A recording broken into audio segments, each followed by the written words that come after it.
Educação à distância, mudando realidades.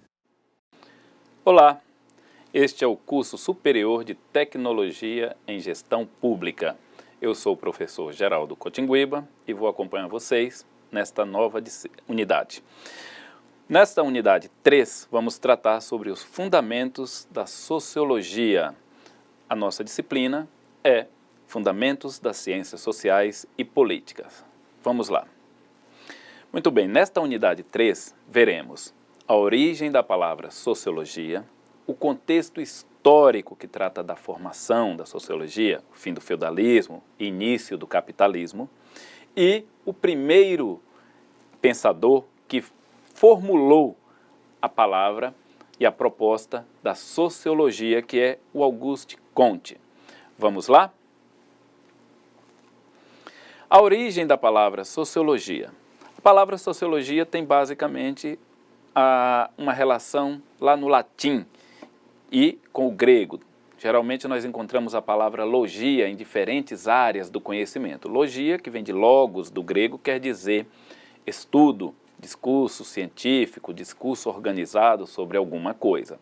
E sócio de sociedade. Então seria basicamente o estudo da sociedade ou o estudo científico da sociedade.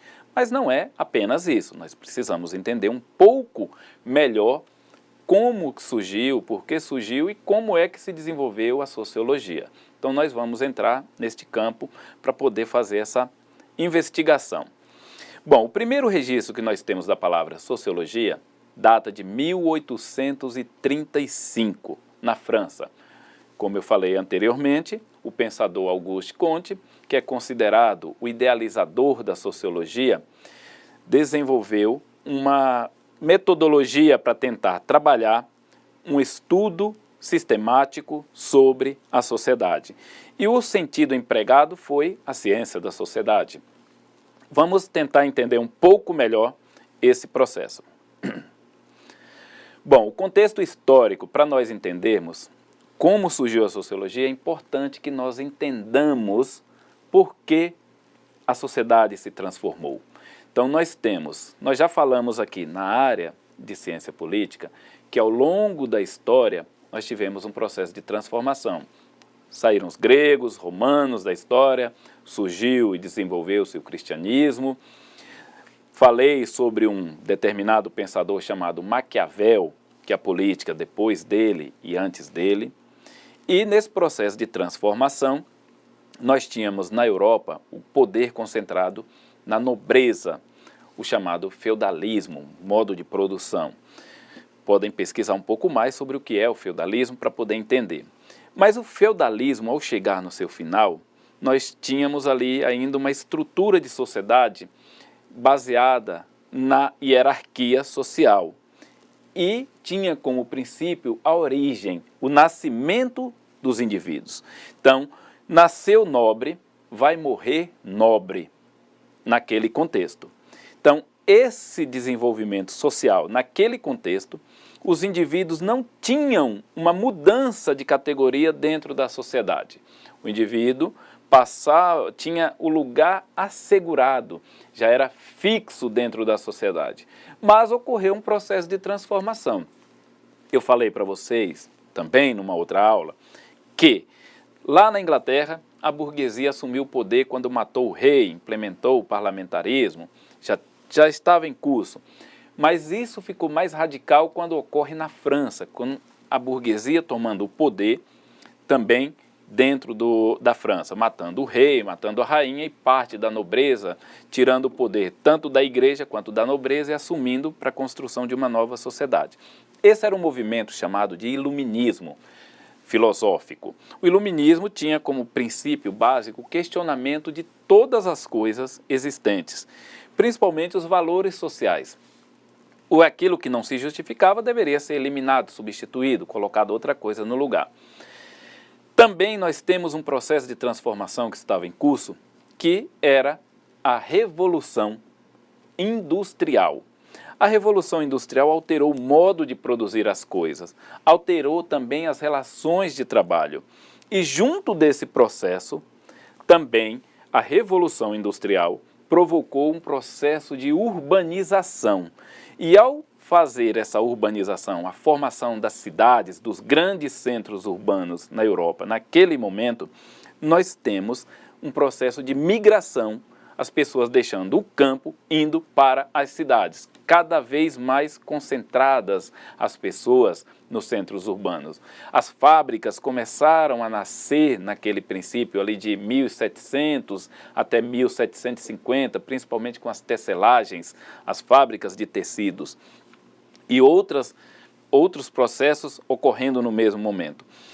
E culminou, chegou no seu ápice com a Revolução Francesa, que essa transformação da base política alterou o regime político, deixou de ser uma monarquia, o rei no poder, para passar para um poder que pela primeira vez na história, uma sociedade experimentou juntar duas coisas, república e democracia. Essa primeira experiência, quem fez foram os franceses. Os gregos foram democratas, como eu mostrei em aula anterior. Os romanos deixaram como herança a república, mas os romanos não eram e nunca foram democratas. Os gregos foram democratas, mas nunca foram republicanos.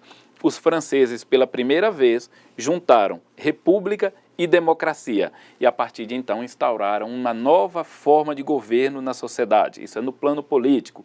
No plano econômico, nós temos então a industrialização, a Revolução Industrial, com a formação do capitalismo. Então nós temos aí uma nova configuração social se formando, uma nova sociedade. E sendo uma nova sociedade, necessitava-se de uma nova explicação, porque até então, quem oferecia explicação sobre a sociedade, sobre o mundo, sobre o universo, sobre como tudo era ou deveria ser, era baseado no princípio da religião. E nesse processo das revoluções burguesas, quando falamos de revoluções burguesas, são duas, a Revolução Industrial e a Revolução Francesa, as revoluções burguesas alteraram a ordem social, alteraram a organização social, política, econômica, cultural, de um modo geral. A religião perdeu o seu poder que tinha até então. Os reis perderam o seu poder que tinha até então. Então, no lugar da religião, coloca-se o quê? A proposta da burguesia naquele momento no lugar da religião entra a ciência. A ciência como poder de verdade, a ciência como aquele ou aquela instituição que pode dizer o que é e o que não é dentro da sociedade. No lugar dos senhores feudais, dos reis, dos monarcas, dos príncipes que existiam, quem é que vai assumir o poder até então? Os magnatas industriais. Então, nós temos uma alteração de poder. E no lugar da igreja, nós temos a institucionalização de um poder chamado ideológico. Mas isso nós vamos avançar um pouco mais. Por isso nós dizemos, a sociologia é filha das revoluções burguesas.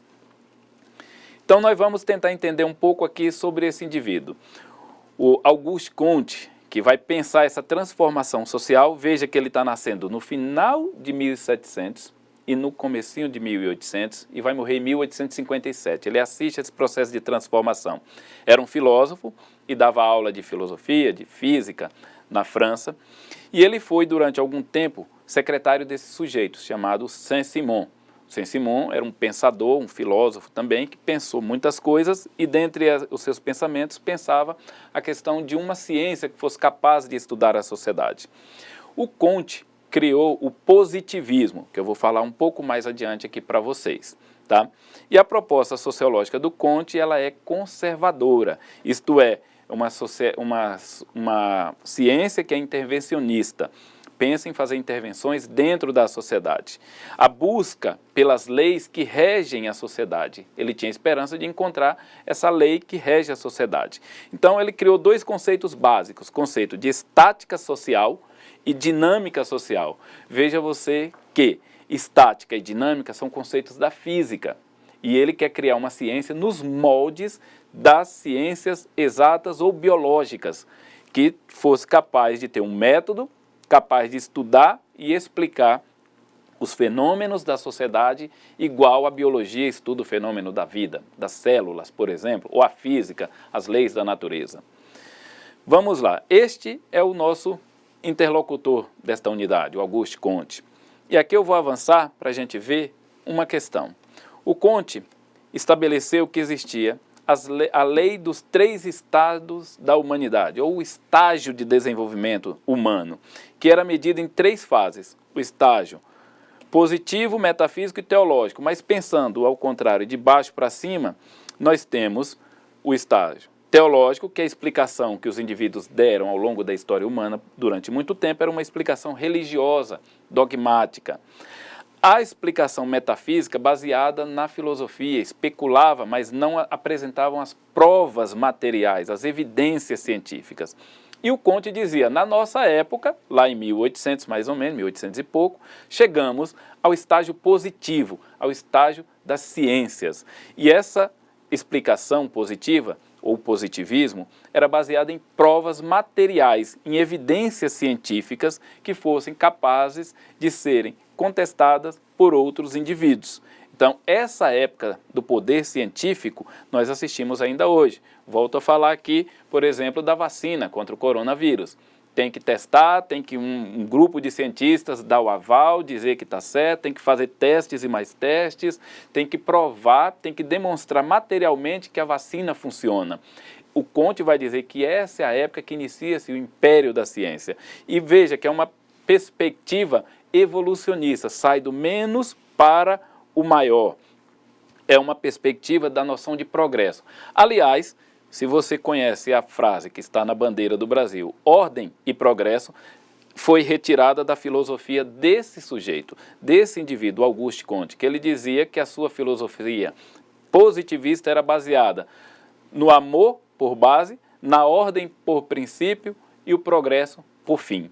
Então nós temos ordem e progresso retirados da filosofia de Comte e trazida para a bandeira brasileira, que os primeiros republicanos brasileiros beberam na fonte da filosofia de Auguste Comte. Então no estágio positivo não se busca mais a causa, mas as leis naturais que regem as atividades humanas e da natureza. E o Comte esperava encontrar essa lei dentro da sociedade e estudar a sociedade humana para poder evitar conflitos, para poder evitar revoluções, para poder evitar transformações radicais e a nova ordem social ou a nova ordem mundial que estava se estabelecendo naquele momento lá na Europa pudesse então conhecer como a sociedade é e a partir de então conduzi-la melhor, assim como conduz uma experiência de laboratório, pensava ele. Aqui estão as nossas referências bibliográficas. Deixo aqui para vocês, para conhecerem mais, busquem mais informações a respeito desse tema e nos veremos na próxima unidade. Até lá, obrigado.